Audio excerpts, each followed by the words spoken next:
सर्वप्रथम माँ सरस्वती का वंदन करते हुए मैं आप सबको प्रणाम करती हूँ, आप सबको नमन करती हूँ, आपका वंदन करती हूँ। मैं ज्योति राय आज अब सबके समक्ष एक छोटी सी रचना जो मित्रता पर और मेरे दोस्तों पर आधारित है आपके सामने प्रस्तुत करने जा रही हूँ।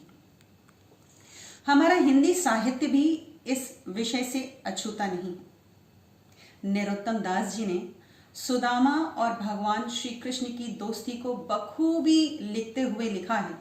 जब सुदामा जी अपनी विभिन्नता के कारण, अपने दुर्दिनों के कारण भगवान श्री कृष्ण से मिलने जाते हैं तो भगवान श्री कृष्ण उनकी दुर्दशा देखकर बहुत दुखी होते हैं।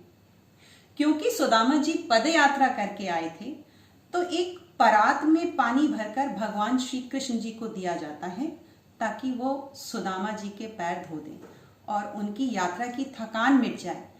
लेकिन सुदामा जी के पैर इतने कटे हुए थे, रास्तों में चलने के बाद, रास्ते पर चलने के बाद उसमें कांटे लगे हुए थे। उनके पैरों की दुर्दशा देखकर कृष्ण भगवान रो पड़े और अपने बाल सखा की ऐसी दुर्दशा को देखते हुए उनके रोते हुए चेहरे से जो आंसू गिरे, उन्होंने उस आंसुओं से ही सुदामा जी के पैर धो दिए।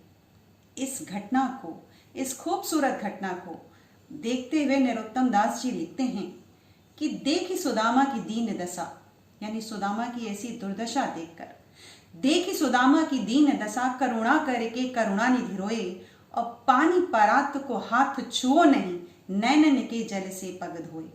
देखी सुदामा की दीन दशा, करुणा करके करुणा निधि रोए, और पानी परात को हाथ छुओ नहीं, नैनन के जल से पग धोए।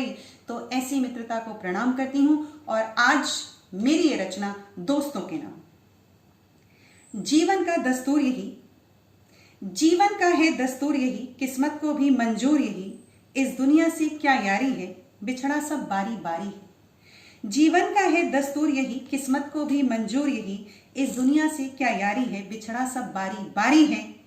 कुछ काल चक्र के ग्रास हुए, कुछ मन मुटाव के साथ हुए, कुछ काल चक्र के ग्रास हुए, कुछ मन मुटाव के साथ हुए, कुछ समय से ज्यादा तेज चले, वो तो खुद ही बदहाल हुए।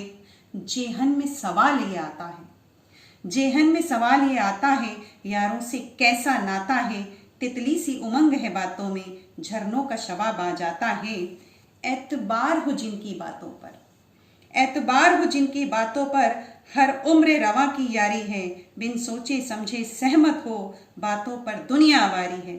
जेहन में सवाल ये आता है, यारों से कैसा नाता है, तितली सी उमंग है बातों में, झरनों का शबाब आ जाता है। एतबार हो जिनकी बातों पर, हर उम्र रवा की यारी है, बिन सोचे समझे सहमत हो, बातों पर दुनिया वारी है। और ऐसे दोस्त जो हर सांस की लय को समझते हैं, सांसों में बसे हुए हैं, हर तकलीफ को समझते हैं, तो उनके लिए हर नफस की लय में बसते हैं, हर नफस की लय में बसते हैं, नगमाओ रूह में बजते हैं, हर धड़कन की आहट उनको आंखों का लफ्ज समझते हैं। कुछ खास नहीं है यारों में, कुछ खास नहीं है यारों में, बस अहद वफा का वादा है। कुछ खास नहीं है यारों में, बस अहद वफा का वादा है। दिल जो चाहे कह लेता है, जाने ये कैसा नाता है।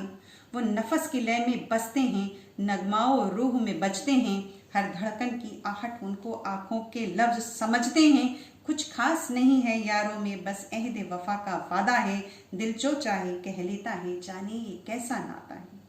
मौजे हवा के झोंकों सी, मौजे हवा के झोंकों सी, जब उठती याद पुरानी है, यारों की महफिल होती थी मुझको सब याद जुबानी। मौजे हवा के झोंकों सी, जब उठती याद पुरानी है, यारों की महफिल होती थी मुझको सब याद जुबानी है। नगमों का जखीरा होता था, बातों का जंजीरा होता था, यारों की चुटकी ताली ही गीतों का मंजीरा होता था। मौजे हवा के झोंकों सी, जब उठती याद पुरानी है, यारों की महफिल होती थी मुझको सब याद जुबानी है। नगमों का जखीरा होता था, बातों का जंजीरा होता था, यारों की चुटकी ताली ही गीतों का मंजीरा होता था। और आज जब सब व्यस्त हैं, दूर हैं, अपनी अपनी जिम्मेदारियां निभा रहे हैं, पर फिर भी जब हम कभी कभी मिलते हैं, यारों का जुनून इश्क कभी, यारों का जुनून इश्क कभी जब वक्त को चकमा देता है, यारों का जुनून इश्क कभी जब वक्त को चकमा देता है, परवाज लिए फिर याराना मस्ती में आ मिल लेता है दूर सभी कुछ मील सही, है दूर सभी कुछ मील सही, पर आज भी महफिल जमती है, ना उम्र का कोई बंधन है, उसमें ही तबीयत रमती है। यारों का जुनून इश्क कभी जब वक्त को चकमा देता है, परवाज लिए फिर याराना मस्ती में आ मिल लेता है दूर सभी कुछ मील सही, पर आज भी महफिल जमती है, ना उम्र का कोई बंधन है, उसमें ही तबीयत रमती है, उसमें ही तबीयत रमती है। बहुत बहुत शुक्रिया।